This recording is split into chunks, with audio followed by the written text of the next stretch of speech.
Wana ya basi habari zenu za kushinda jamani mnaotufuatilia sasa hivi.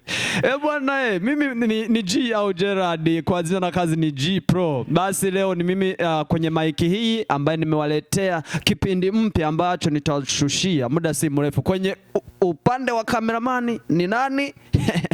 Wengi mnamjua ni Lloyd Mera Enaiset, ndiye anayetushushia sanaa zote hizi. Jamani umenifurahisha bwana. Yaani nimecheka mpaka mimi mwenyewe. Mpaka na machozi yamedondoka. Basi ukiwa na mimi lazima ucheke. Basi acha tumupe nani mwenzetu hapa aweze kujitambulisha afu na mengineyo yaweze kuendelea. Karibu ndugu. Okay, kwa majina yangu ni Adonis kama mnavyonifahamu. Tunaendelea.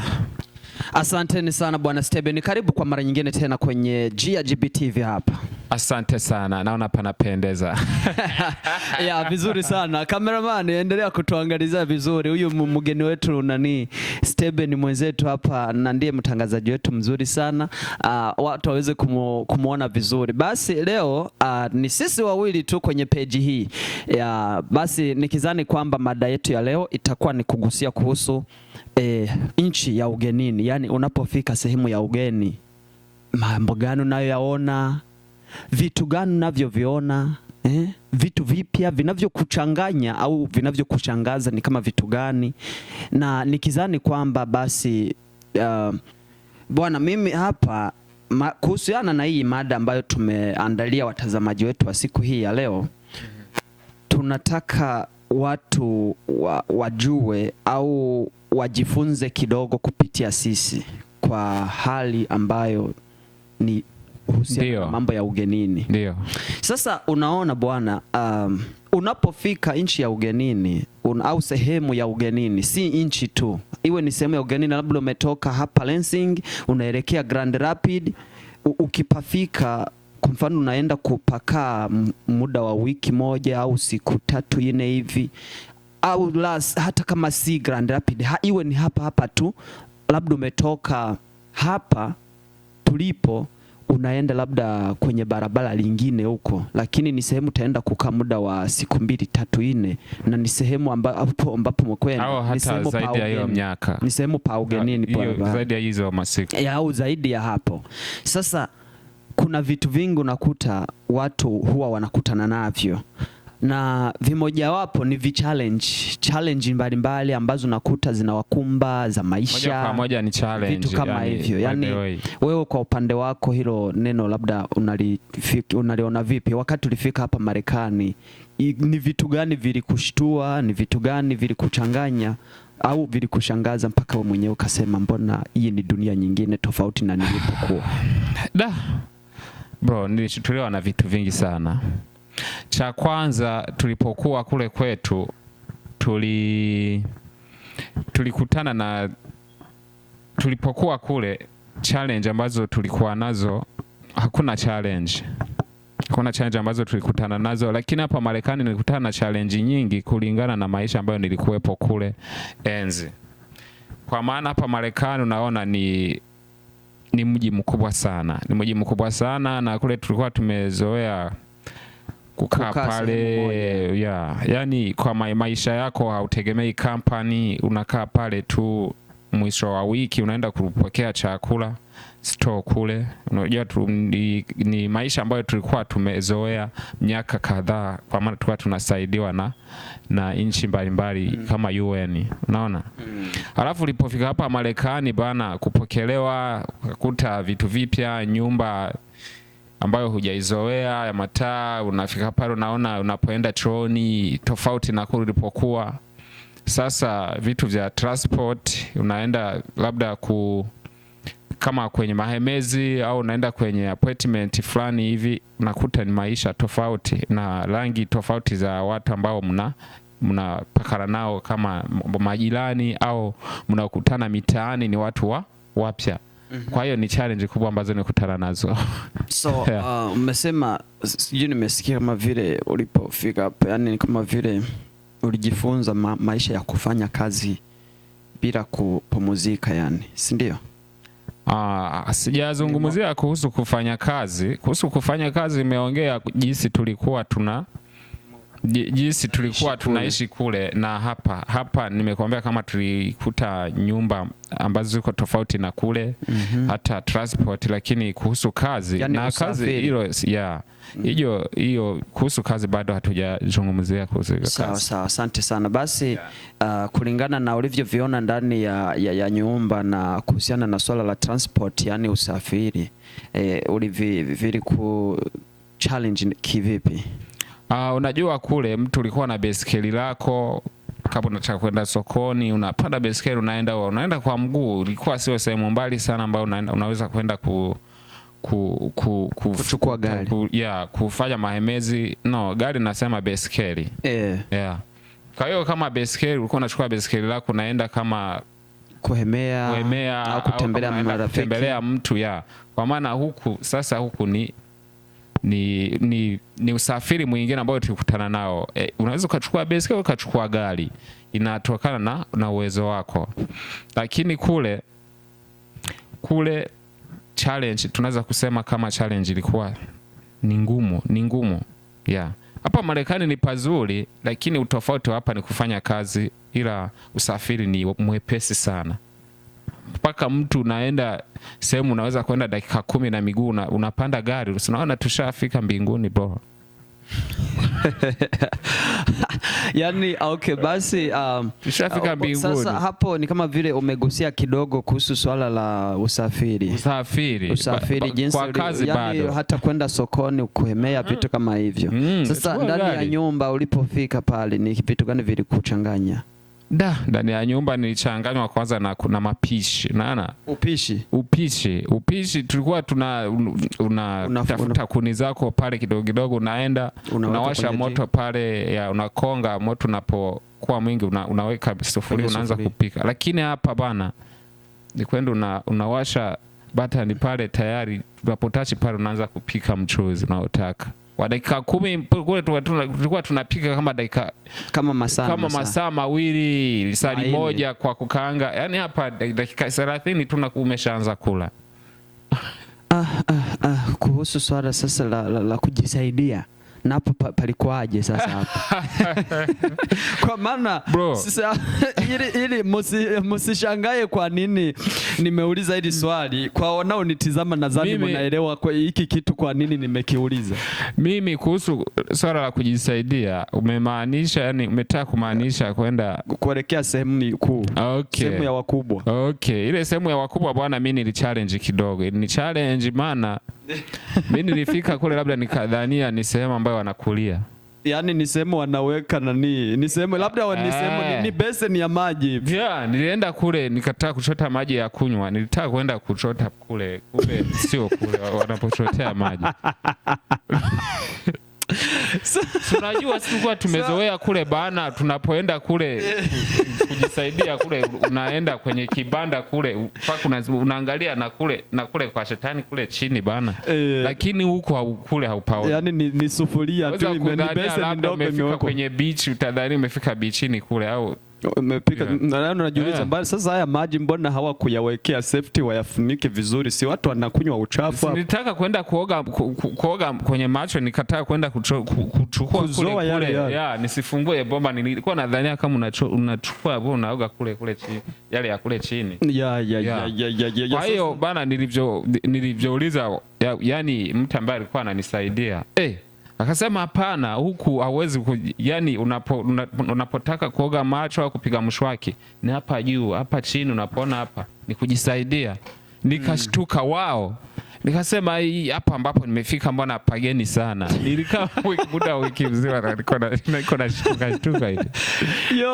Sasa murumba bwana iyo umuntu ageze mu karere gashasha vitu ambavyo kwa sijaviona ndio maana ikawa hivyo.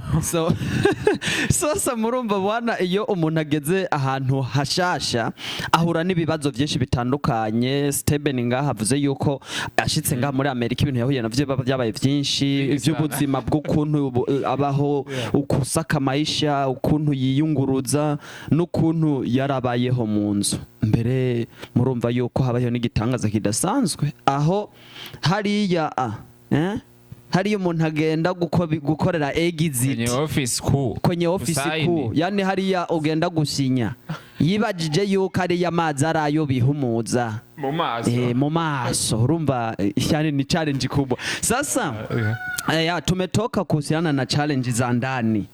Challenge sasa, unaona bwana, Afrika kule kuna kuwepo na ile hali ya kutembeleana ya kujuliana hali kupitia matembezi, yani unaenda kwa fulani hata bila, yani unaona. Sasa hapa ulipopafika ulionaje marafiki? Ulikuwa unaonana nao vipi? Ulikuwa unaonana nao kivipi? Yani ulikuwa unafanyaje kwa kuwatembelea? Kuona marafiki ni kama vile nilivyokuambia usafiri. Cha kwanza wao ndo walikuja kunitembelea, kuniona kwanza. Niko wapi, nimekaa wapi bana, karibu hapa Marekani. Wenda wakaniambia 1 2 3 unapo hapa panafanya hivi, labda kwenye siku za mbele utakutana na challenge hii, itakuwa hivi, jipeleke hivi. Kwa wao ndo wakanipandisha gari, ngoja twende na sisi kukuonyesha nyumbani kwetu, ukitaka kuja kwetu unachukua, utapanda basi namba fulani. Unaona gari za huku zinakuwa na namba 5, namba inatumika kwenye barabara fulani kulingana na street ambayo inatumikia. Naona kwa hiyo ndo wakanipeleka, wakaniambia ukitaka kuja kunitembelea utapanda basi namba fulani, ukifika kwenye sehemu ushuke. Ukifika kwa hiyo sehemu pale ndani ya basi utakuta kamba kwenye seat ambayo umekalia. Kwa hiyo na hilo ni challenge liliingia. Unaona sasa ile kamba ya bisi sasa ya basi. Naenda hivi siangalia hata tumefika wapi. Nilikuwa naenda naangalia hivi, alisema kama ngoja niangalie ile sinya ambayo niambia. Naenda naangalia ile sinya, wala hakuna kuangalia eti nitavuta kamba namna gani. Sasa kuona ile sinya, kwenda kuvuta kamba hivi, kumbe nimekuja kuvuta kamba ya kwenye siti nyingine. Nikachukua kamba hivi, kumbe ya kwangu iko hapa pembeni, nikachukua ya mbele. Kuvuta hivi, dereva kasimama. Akasimama, dereva kasimama, akaona hakuna mtu ambaye anashuka. Kumbe umejichanganya. Akaongea Viingereza vyake, kumbe alikuwa anasema ambaye anataka kushuka ashuke. Akaendelea mbele. Nilitoka hapa bro kama dakika 15 kurudi nyuma. Naona nikavuta kamba, nikashuka nikageuka nyuma na mguu. Kumbe ulikuwa umeshukia sehemu ambapo umeshapita si nilivuta kamba ambayo ya kituo cha mbele. Ya kituo cha mbele, na kumbe ningevuta kamba kabla hujafika hicho kituo. Kwa hiyo kurudi nyuma muda wa dakika 30 na nilikuwa naona kama dakika 15. Kwa hiyo ni challenge ambayo nilikutana nayo. So basi kuhusu swala la matembezi hapa bwana, unajua Afrika mtu hata kama hujampigia simu unaenda kumtembelea tu, anaona tu umemfikia pale, mnakaa pamoja na nakupa service anakuhudumia. Sasa hapa ilikuwaje hapa?